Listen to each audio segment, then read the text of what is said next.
What's going on, guys? My name is Nath. Welcome back to the channel. Today I've got an Outlaw Rogue Jadefire Masters Battle of Dazar'alor guide for you all. So, all the footage you're going to see in this video is taken from my guild's first Mythic kill, but don't worry, everything we're going to talk about is applicable across normal heroic, so don't fret if you haven't got to Mythic yet, no big deal. As far as character setup, what talents am I rocking, guys? Only difference from what's standard is in that final tree I do play Dancing Steel for this fight. You really want the increased Blade, Fury, duration, and damage because it is such a cleave-centric fight. Go ahead and try that talent. As far as gear, I'm rocking 2 pieces of Deadshot gear and 1 piece of Ace Up Your Sleeve for my Azurite pieces. Nothing too crazy or out of the ordinary there. Now going to trinkets, I do have Harlan's Loaded Dice and Deadeye Spyglass. These actually are best in slot depending on the item level, guys. So go ahead, grind Freehold, grind Siege of Borealis, really get those trinkets because it does up your DPS by several percentages. If you're ever curious, go ahead and sim your character as always to see. Now jumping actually into the fight right away, guys, pull timer's already going out, and I've alluded to this in some of my other videos, but always as a rogue, guys, pop Shroud of Concealment really helps your group out, and a lot of people really appreciate just being able to get to the boss and start hitting it even faster, especially melee. Now, in the opener, guys, I'm always going to be popping Ambush into Adrenaline Rush. This is pretty standard for my opener after I've used Shroud. You shouldn't really be deviating from this that much. Now, once these guys have already clustered, stacked on top of each other, immediately I want to be popping Blade Fury after I've rolled my first buff.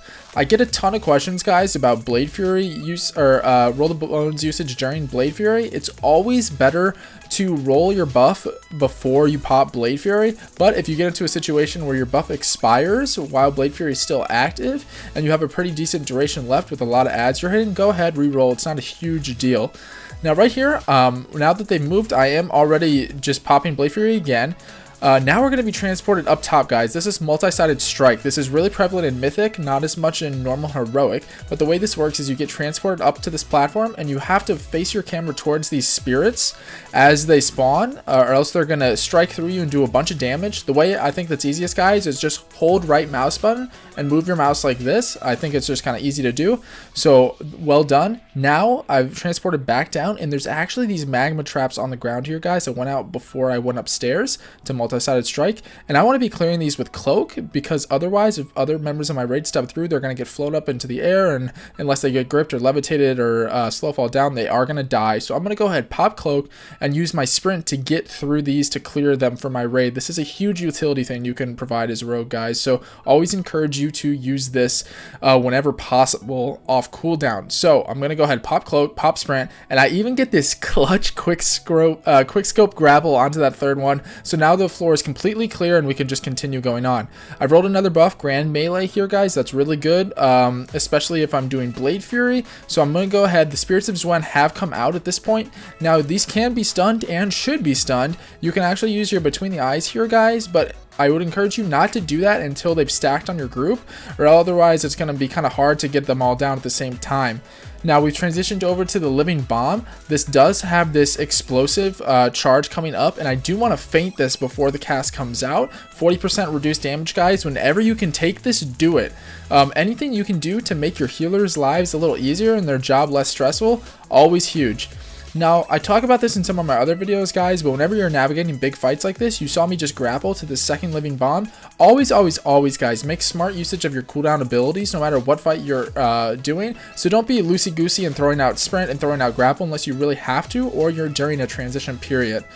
Now here we've killed the first Living Bomb. We're actually going to get, I believe, transported upstairs. Yep, so here's multi-sided strike again. 1, 2, 3, 4, 5. Just quick little camera movements. You don't have to be going crazy here. And it's also good to hit these guys because you do get a damage increase for every one of those mechanics you execute correctly as well.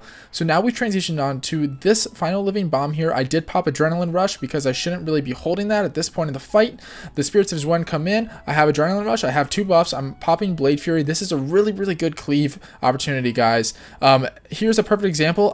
My buffs ran out. I refreshed them because I am still cleaving more than one target, so it is worth in that case.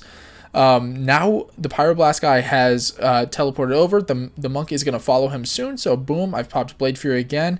We interrupted the Pyroblast, awesome, and now we're just going to be pumping as much cleave damage into these guys before we go into the maze here, which should be popping up any time now.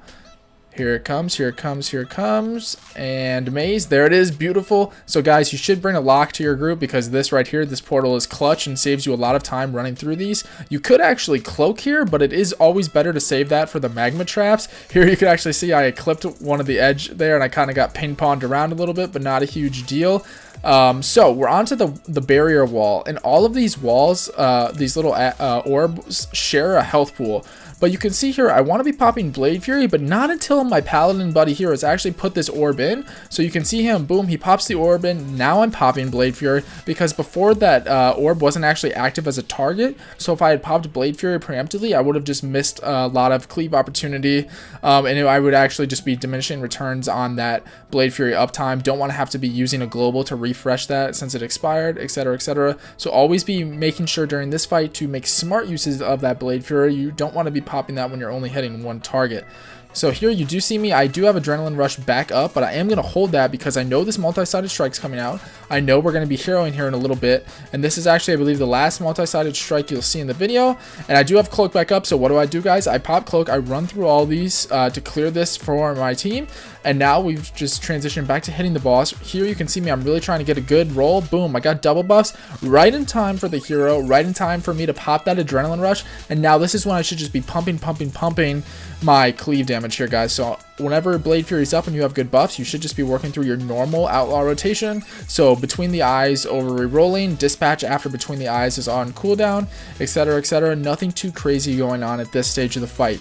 All we're doing here right now as a group is trying to burn down this monk as fast as possible before they actually transform into their dragon forms, because that makes the arena just really crazy, really hard to navigate, guys.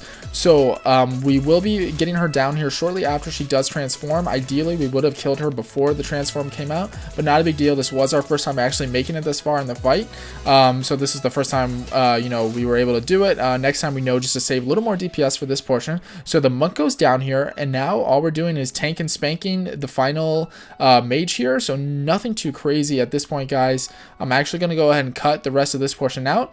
Here you can see the very end of the fight. You see me one more time for the last time, my third cloak of the fight. I do take one of those magma traps away. I could have also maybe grappled or sprinted back in the room, but I can see my group's totally fine where we're at, so I don't need to be wasting potential DPS time, and boom, there's the kill, guys. So that was Jadefire Mythic.